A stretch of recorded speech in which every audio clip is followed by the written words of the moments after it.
Salam Rahayu.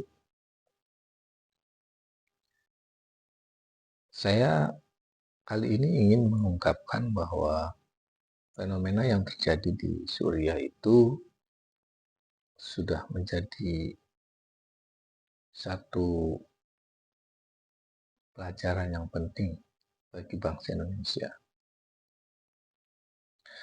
Selangkah lagi bisa saja Indonesia itu menuju Suriah bila keadaannya seperti yang sekarang terus berlangsung, bahwa bangsa Indonesia harus segera melakukan satu reformasi di bidang pendidikan, menata ulang seluruh tatanan sosial yang ada, dan juga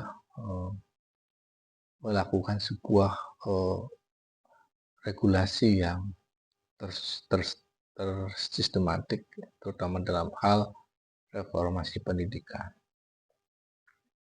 Kita tahu bahwa problematika di Suriah itu adalah bukan saja disebabkan oleh konflik geopolitik di negara tersebut, tetapi memang fondasi-fondasi sosial, antropologi, dan spirit di dalam tatanan masyarakat Suriah sendiri yang memperlemah keadaan tersebut.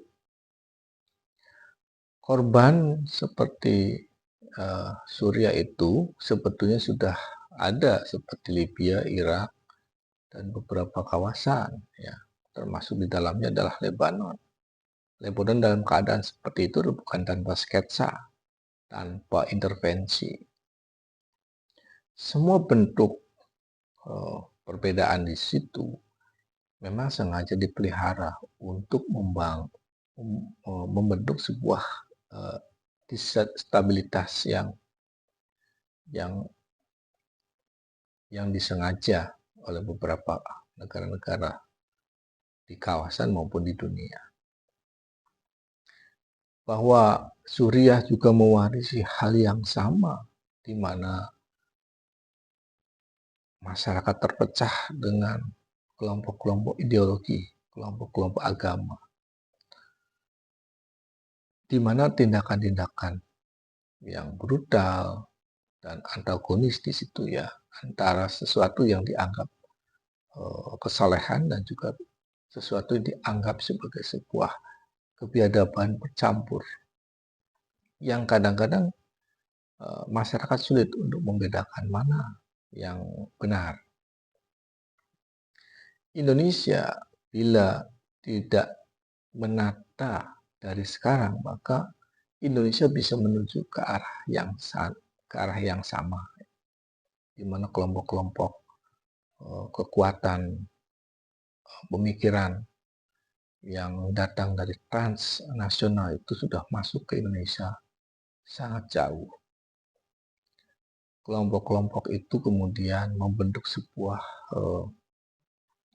organisasi, sebuah tradisi baru diciptakan di Indonesia. Semuanya itu harus diwaspadai. Semuanya itu harus disikapi dengan sangat hati-hati. Pengharaman sebuah budaya-budaya lokal, kemudian pemunculan pengagungan nasab-nasab yang ada dalam negara kita ini, itu juga adalah bagian dari sketsa yang sedang dibentuk untuk memecah belah bangsa Indonesia. Penghancuran di suatu bangsa juga diawali seperti pada kutukan-kutukan pada para pemimpinnya, seperti yang terjadi di Libya.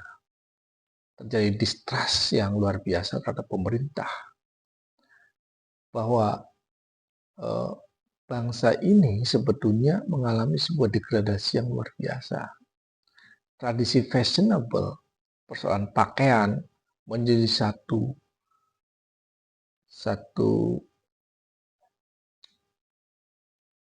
keseriusan, bahwa seolah-olah batasan nilai etis itu ada di pakaian. Pakaian yang pakai kerudung atau yang tidak pakai kerudung itu adalah model-model untuk membuat sekat-sekat yang ada di masyarakat.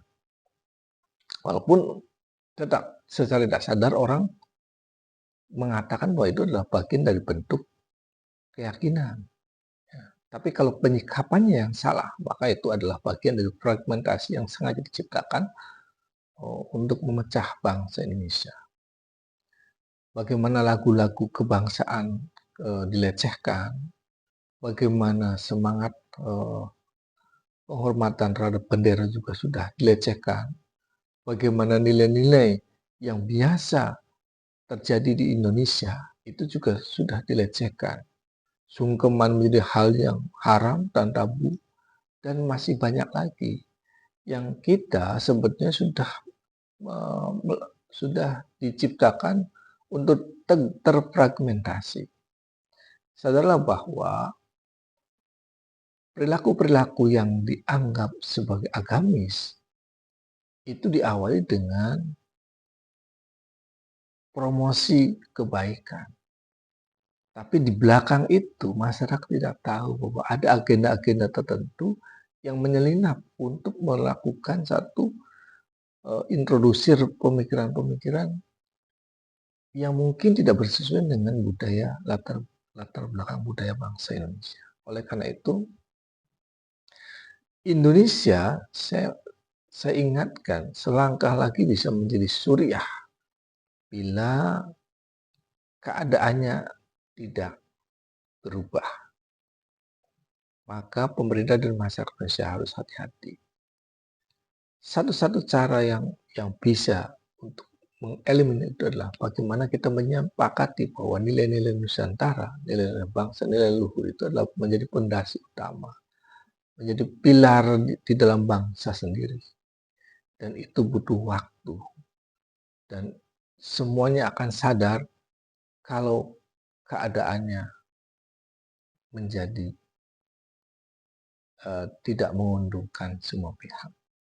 Mudah-mudahan bangsa Indonesia sadar untuk membangun sebuah kriteria nilai yang sifatnya universal, tidak harus pengelompokan apakah itu harus kejawen, Islam, Hindu, Kristen, dan sebagainya. Tidak. Tetapi bagaimana orang yang beragama itu masuk pada tataran yang lebih spiritual. Bahwa orang-orang yang beragama di bangsa Indonesia itu membangun sebuah kultur yang bisa diterima oleh semua pihak. Bisakah seperti itu? Harus bisa. Bila tidak, bangsa ini tidak bisa selamat. Saya hanya pesan untuk kita semua, marilah kita bersama-sama untuk membangun sebuah tatanan sosial yang bisa kita terima secara universal. Salam, salam, salam rahayu.